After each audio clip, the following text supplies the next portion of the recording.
Kenalin, nama gue Zahra. Umur gue 22 tahun. Gue mahasiswi salah satu universitas swasta di ibu kota. Kegiatan gue seabrek. Dari kuliah sampai ikut kegiatan mahasiswa. Rasa-rasanya waktu 24 jam tuh nggak cukup buat gue. Jadinya gue sering pulang malam. Jarak kampus dari rumah itu setengah jam kalau naik motor. Gue harus ngelewatin jalan sepi sebelum masuk jalan utama. Nah, di pinggir jalan yang biasa gue lewatin ada lahan kosong yang isinya bak sampah yang gede berjejer. Yang kadang sampahnya nyampe ngeluber. Gue sering ngebut kalau lewat sana. Baunya itu loh. Gak banget deh. Kejadian yang mau gue ceritain ini terjadi beberapa minggu yang lalu. Hari itu gue sibuk banget. Dari jam 7 pagi gue udah di kampus. Terus jam 11 gue udah latihan dance untuk acara inaugurasi kampus. Ya siapa tahu ada maba cakep yang kepincut gitu. Jam 2 siang sampai mau maghrib gue udah rapat sama anak-anak BEM. Rapat berjalan cukup alot dan lama seperti biasanya. Setelah rapat bawanya pengen nyantai. Yaudah deh, gue sama anak-anak nongkrong di kantin sekalian makan mie tek-tek langganan. Saking keasikan ngobrol enggak jelas, bikin gue lupa waktu. Tiba-tiba ada WA masuk dari adik gue. Kak, buruan balik. Pintu udah disuruh kunci nih sama nyokap. Ternyata ini udah jam 11 malam. Ya udah, gue langsung pamit sama teman-teman. Pas gue lagi jalan ke parkiran, ada yang manggil gue. Ra, Zahra, tungguin. Pas gue nengok, ternyata si Aldi lagi ngos-ngosan nyamperin gue. Kenapa, Di? Udah malam, Ra. Baliknya barengan yuk. Gue emang biasa balik bareng Aldi. Tapi jangan sangka kita macem-macem ya. Gue pakai motor sendiri dan dia juga pakai motor sendiri. Kita jalan beriringan depan belakang. Gak lama kemudian kami lewat jalan sepi itu. Bau sampah yang menyengat udah kecium dari jauh. Aldi dan gue langsung tancap gas kencang. Wuss, kayak pembalap.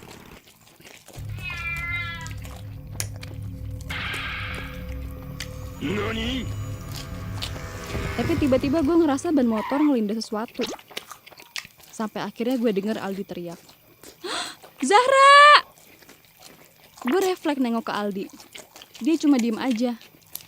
Terus dia tiba-tiba nunjuk ke arah deket motor gue. Gue kaget ketika ngeliat di tengah jalan ada seekor kucing hitam yang tergolek gak berdaya. Shit. Duh, ini kucing mati, Di. Tanya gue gugup. Udah jadi kebiasaan gue kalau lewat sini pasti ngebut. Soalnya kalau malam jalanan sini sepi dan gue gak kuat sama bau sampahnya. Duh, gimana nih? Mana yang gue tabrak kucing hitam lagi? Ada-ada aja deh malam ini. Bakalan sial nih. Aldi bilang ke gue, udah buang aja kucingnya di tempat sampah biar gak ribet. Lagian udah malam juga. Jujur gue masih panik.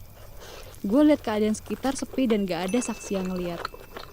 Tapi hati kecil gue gak setuju dengan hal itu. Gue masih kasihan banget nih sama itu kucing. Gue minta tolong Aldi buat nemenin ngeburin ini kucing. Tapi Aldi nolak. Dia ngeyakinin gue kalau semua ini bukan salah gue. Ya emang nasib si kucing ini aja yang lagi apes. Oke. Tapi biar gimana pun ini kucing harus gue singkirin dari tengah jalan. Aldi bantuin masukin tuh kucing ke plastik dan dibuang ke bak sampah. Setelah semuanya beres, kita lanjut jalan lagi. Keluar dari gang itu, kita saling bertukar klakson untuk berpisah. Karena beda arah jalan pulang. Ya, gue akuin Aldi agak nyebelin sih malam itu. Tapi it's okay. Seenggaknya dia nemenin gue pulang. Pas sampai rumah, pintu depan belum dikunci. Emang deh kebiasaan adik gue nih kalau nggak sabar nungguin kakaknya pulang, pasti nggak ngunci pintu. Untung nggak ada maling. Coba kalau yang masuk bukan gue, bisa kacau nih. Pokoknya besok pagi gue omelin tuh anak. Kondisi rumah gue gelap. Kayaknya ortu dan adik gue udah pada tidur. Gue langsung masuk kamar dan ganti pakaian. Kemudian gue mau ke kamar mandi buat cuci muka sama sikat gigi. Gue nggak mau tidur dengan keadaan buluk. Kamar mandi gue terletak di dekat dapur. Buat kesana, gue ngelewatin ruang makan yang udah gelap. Tapi kok tumben banget nih lampu dapur dibiarin nyala. Pas gue perhatiin, gue denger sayup-sayup suara air dari kamar mandi. Gue ngerasa kayak ada orang di kamar mandi. Palingan adek gue nih lagi di toilet. Niatnya mau gomelin dia. Pas nunggu gak tau kenapa gue keinget kejadian yang barusan gue alami. Apa seharusnya gue tadi kubur itu kucing ya? Gak lama gue dengar suara gemercik air dari kamar mandi. Kayaknya adek gue mau keluar nih. Tapi anehnya setelah suara air itu mati, gak ada respon sama sekali dari dalam kamar mandi. Gue coba buat ketuk pintu itu, tapi lagi-lagi gak ada jawaban sama sekali. Gue yang mulai kesel pun marah-marah ke adik gue. Gue bilang ke adik gue, "Vero, ini gak lucu ya. Buruan keluar." Gak tau kenapa tangan gue refleks buat ngebuka tuh pintu. Dan what the hell? Kosong. Asli badan gue mendadak lemes. Gue yakin banget nih tadi ada orang di dalamnya. Gue batalin niat buat ke kamar mandi. Buru-buru gue balik ke kamar. Sebelum sampai kamar, gak sengaja gue ngeliat bayangan orang lagi duduk di meja makan. Dengan rasa penasaran, gue mau mastiin itu adek gue bukan ya? Gue berdiri persis di dekat saklar. Pelan-pelan gue nyalain. Astagfirullah, kok gak ada siapa-siapa ya? Gue langsung lari ke kamar dan mengunci pintu. Napas gue ngap-ngapan saat berada di atas tempat tidur. Gue tutupin badan gue pakai selimut. Dan sialnya lampu kamar gue belum sempet gue nyalain. Firasat gue gak enak. Masa iya sih ini gara-gara nabrak kucing tadi? Itu kan mitos. Lagian kan gue gak sengaja. Hampir semalaman gue cuma meringkuk ketakutan di dalam selimut. Mau keluar kamar nyokap, gak berani. Akhirnya pas gue ngecek handphone, ternyata ini udah jam 3 pagi. Dan gue masih melek. Tiba-tiba terdengar suara sesuatu menggaruk di dekat tempat tidur gue. Suaranya semakin lama semakin keras. Apa suara tikus ya? Gue mencoba menggeserkan badan ke pinggir tempat tidur. Dengan penuh rasa penasaran, gue memberanikan diri melongok ke kolong. Pelan-pelan, kepala gue turun sambil nahan napas dalam keadaan mata setengah merem. Itu apaan ya?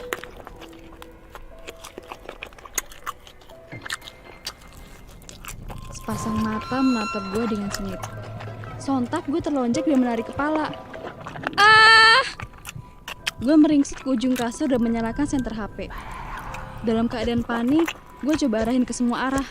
Sampai akhirnya badan gue kaku pas ngeliat sesosok bayangan hitam berbentuk kucing di depan pintu gue. Nafas gue berat. Kayaknya gue mau jatuh pings. Zara! Gue kaget terhentak. Bokap sama nyokap natap gue dengan ekspresi yang cemas. Gue nangis sejadi-jadinya. Mereka meminta gue menceritakan apa yang terjadi. Singkat cerita, gue udah menceritakan soal kucing hitam yang mati itu. Tanpa banyak bicara, bokap gue ngajak gue ke tempat kejadiannya. Di lahan kosong itu, bokap mengubur kucing itu dan ngomong, "Semoga setelah ini kamu gak diganggu lagi ya." Keesokan harinya gue memutuskan untuk gak masuk kampus. Gue masih ngantuk gara-gara kejadian semalam dengan semua ini. Lalu ada WA masuk dari Vina. "Ra, lu di mana? Kenapa nggak nongol di kampus?" Ya gue bilang aja kalau gue di rumah lagi gak enak badan. Terus Vina bilang ke gue, "Kok lu bisa barengan sih sama Aldi gak masuk juga?" Terus gue tanya, "Emang Aldi gak masuk kenapa?" Dan Vina ngejelasin kalau Aldi semalam jatuh dari motor. Katanya dia ngantuk. Untungnya Aldi cuma lecet-lecet dan motornya yang rusak. Ya, seenggaknya gue harus bersyukur dikasih kesempatan untuk memperbaiki diri. Mulai saat ini, gue harus lebih berhati-hati berkendara dan harus bertanggung jawab atas apa yang kita lakuin.